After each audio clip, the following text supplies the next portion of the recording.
इन दिनों एक पदयात्रा को लेकर बहुत ज़्यादा विवाद खड़ा हो रहा है और उसके साथ ही सुर्खियां इस चीज़ को लेकर बनी हुई हैं कि बागेश्वर धाम का जो बाबा है, जो हिंदू राष्ट्र की बात करता है, वो उत्तर प्रदेश, हरियाणा, दिल्ली, 3 राज्यों में 422 ग्राम पंचायतों से एक पद यात्रा निकालने वाला है। और इस पद यात्रा के समर्थन में आरएसएस का जो मुस्लिम राष्ट्रीय मंच है उसके लोग, और उसके साथ ही एक लफ्ज़ आपने अक्सर सुना होगा, एक्स मुस्लिम, उससे जुड़े हुए कुछ लोग इस यात्रा का समर्थन कर रहे हैं। पिछले दिनों बाबा से इन लोगों की मुलाकात हुई थी और उस मुलाकात में तकरीबन 300 मुसलमानों ने इस यात्रा में शामिल होने की बात कही थी। तो पहले मैं आपको राष्ट्रीय मुस्लिम मंच का एक संगठन है गौ सेवा, उसका जो अध्यक्ष है, राष्ट्रीय संयोजक है गौ सेवा प्रकोष्ठ का, उसकी बाइट में आपको सुनवाना चाहता हूँ। जय हिंद, जय भारत, जय मानवता। दोस्तों, 7 तारीख से 16 तारीख तक श्री बागेश्वर धाम के मठाधीश या गुरुजी धीरेन्द्र शास्त्री जी, श्री धीरेन्द्र शास्त्री जी एक पद यात्रा शुरू कर रहे हैं। राष्ट्र प्रेम में, हिंदू राष्ट्र की अगुवाई में, हिंदू राष्ट्र की मांग में हम उनके साथ बिल्कुल बराबर में खड़े हैं और इस पूरी पद यात्रा के अंदर हमारा जितना सहयोग होगा जी जान से साथ में रहेंगे। बल्कि मैं तो कहता हूं, हर वो मुसलमान जो इस्लाम से दुखी है, राष्ट्र भक्त है, अपने देश को प्यार करता है, हर वो मुसलमान इस पद यात्रा में 1 घंटे के लिए जरूर शामिल हो। आपको इस गंदे मजहब से निजात इसी राष्ट्र भक्ति में मिलेगी। जिस दिन ये हिंदू राष्ट्र बनेगा उस दिन इस्लाम की गुंडागर्दी हमारे ऊपर नहीं चलेगी। हम स्वामी जी के साथ हैं, शास्त्री जी के साथ हैं। जितने भी हमारे जैसे एक्स मुस्लिम हैं या इस्लाम से दुखी हैं, उन सबको इनके साथ होना चाहिए। जय हिंद, जय भारत। तो इसने ये कहा है कि तकरीबन 300 लोग इस यात्रा में शामिल होंगे, जिसमें महाराज के ज़रिए, यानी बागेश्वर महाराज के ज़रिए ये अपील की गई है कि शांति लोग बनाए रखें। प्रशासन से सुरक्षा बढ़ाने का अनुरोध भी किया गया है। 3 राज्यों में ये यात्रा दिल्ली, हरियाणा और उत्तर प्रदेश की 422 ग्राम पंचायतों से गुजरेगी और इसका मकसद यह है कि देश में हिंदू राष्ट्र लागू किया जाए।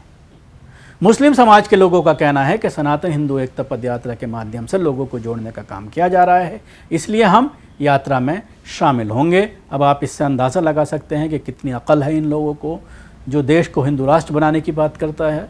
और उसके साथ ये बड़ी संख्या में मुसलमान जो जा रहे हैं, इनके बारे में कुछ ज़्यादा बोलने की ज़रूरत नहीं है। एक और छोटी सी वीडियो मैं आपको सुनाना चाहूँगा जो इस पूरे प्रोग्राम को लेकर के थोड़ी सी जानकारी दी जा रही है। तो आइए मैं आपको सुनाता हूँ। अनीस अंसारी जो सामाजिक कार्यकर्ता हैं, अक्सर प्रोटेस्ट में नज़र आते हैं, ख़ास तौर से जो मुसलमानों के ऊपर जो मज़ालिम ढाए जा रहे हैं उसमें जो प्रोटेस्ट होते हैं, उनका क्या कहना है इस पूरी यात्रा को लेकर। अस्सलाम वालेकुम व रहमतुल्लाहि व बरकातहू। मेरा नाम अनीस अहमद अंसारी है, मैं दिल्ली से हूँ। सोशल मीडिया के माध्यम से पता चला है कि बागेश्वर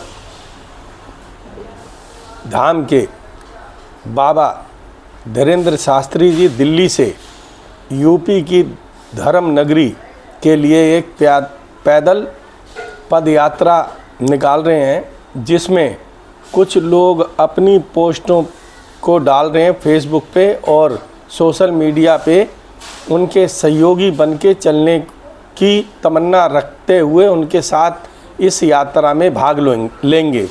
उसके 2 पहलू हैं। एक तो यह है कि मुस्लिम राष्ट्रीय मंच जो आरएसएस द्वारा बनाया हुआ एक संगठन है, उससे जुड़े लोग उसमें भाग लेंगे उनका ये कहना है कि तमाम भारत के मुसलमानों के पक्षधर बन के हम इस यात्रा में शामिल हो रहे हैं, और दूसरे वो लोग हैं जो एक्स मुस्लिम हैं, जैसे एक वकील हैं, वो महिला, वो अपना बता रही हैं, एक कोई और लोग हैं जो एक्स मुस्लिम हैं, सोशल मीडिया पे बड़ा एक्टिव रहते हैं और हमेशा मुसलमानों के विरुद्ध बात करते हैं, इस्लाम धर्म की तौहीन करते हैं हर दृष्टिकोण से, और वो पहले कभी अपने आप को बताते हैं कि हम मुसलमान थे, अब नहीं हैं। और ऐसा हम पहले देख चुके हैं कि इन लोगों का मेन मकसद इस्लाम को सिर्फ बदनाम करना है, मुसलमानों को बदनाम करना है। उनका ये कहना है कि हम इस्लाम धर्म को त्याग चुके हैं और जो भी लोग मुसलमान दुखी हों इस्लाम धर्म से, वो हमारे सहयोगी बन के इस यात्रा में शामिल हों। बाबा बागेश्वर धाम के जो मेन कर्ता धर्ता हैं बाबा धीरेंद्र शास्त्री, उनका इस यात्रा का मेन उद्देश्य है भारत को हिंदू राष्ट्र घोषित करना या हिंदू राष्ट्र बनाने की पहल करना। तो आप ये देखिए कि दो तरह के मुसलमान हैं और दोनों के विचार, दोनों की राह बिल्कुल मुख्तलिफ है। तो आप इंडिविजुअल, चाहे वो मुस्लिम राष्ट्रीय मंच के लोग हों या एक्स मुस्लिम हो या अदर कोई भी हो, वो अपनी ओर से, अपनी संस्था के ओर से ये कहने का हक रखता है कि मैं इस यात्रा में शामिल हूँ मेरे मन के मुतालिक। तो आप समस्त भारत के मुसलमानों को अपने साथ ना जोड़ें। दूसरी बात, ये हम पहले देख चुके हैं, बाबरी मस्जिद वाले मामले में कुछ लोग थे मुसलमान जो उस टाइम राम मंदिर बनने के हक में थे, उनका बाद में पता चला। दूसरी बात, जब ये वक्फ बोर्ड बिल उम्मीद जो अब बन के कानून हमारे सामने पेश किया गया है, ये इसमें भी मुसलमान भी जुड़े हुए थे जो इसके पक्षधर थे, और एक संस्था है दलित मुस्लिम पसमंदा महाज के नाम से, वो लोग भी, उनकी सहमति थी।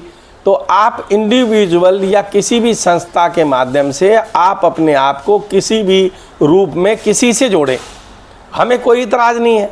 आप सबके एक परिवार का जो सदस्य होता है, अन्य लोग उसकी बात नहीं मानते। फिर देवबंदी, अहले हदीस, शिया, सुन्नी, बरेलवी, ये लोग एक प्लेटफार्म पे तो है नहीं, तो आप सबकी ठेकेदारी कैसे ले रहे हैं। दूसरी बात कि हमने देखा है मुस्लिम राष्ट्रीय मंच के एक प्रोग्राम में 27 सितंबर को वहाँ पे एक आदमी मौजूद था जिसने बयान दिए हैं और उन्होंने सहमति जाहिर की थी, अपना पक्ष रखा था मुस्लिम राष्ट्रीय मंच पे। नाम है उनका उमेर इलियासी साहब, मस्जिद के इमाम हैं, दिल्ली की ही एक मस्जिद के। वो उनका ये कहना है कि 10,000 इमाम भारत के मेरे साथ जुड़े हुए हैं, जबकि 25 आदमी उनके साथ नहीं होते हैं। तो आदमी सब, हर कोई मुसलमानों का ठेका ले रहा है पर इनके मत को तो जानता नहीं है। तो भाई आप अपने, मैं अपने मन से किसी के साथ खड़ा हो जाऊं तो मेरे परिवार का भी सहयोग नहीं है ना मेरे साथ, या मेरे परिवार की सहमति होगी तो मेरी जाति की सहमति नहीं होगी। अगर मेरी जाति की भी सहमति हो जाए उसके बाद फिर प्रांत की नहीं होगी सभी लोगों की, उसके बाद फिर तमाम भारतवर्ष के मुसलमानों की भी सहमति मेरे साथ नहीं होगी, क्योंकि सबके मन की बात अलग है, सबकी धारणा अलग है और सब अपना पक्ष रखने के लिए स्वतंत्र हैं।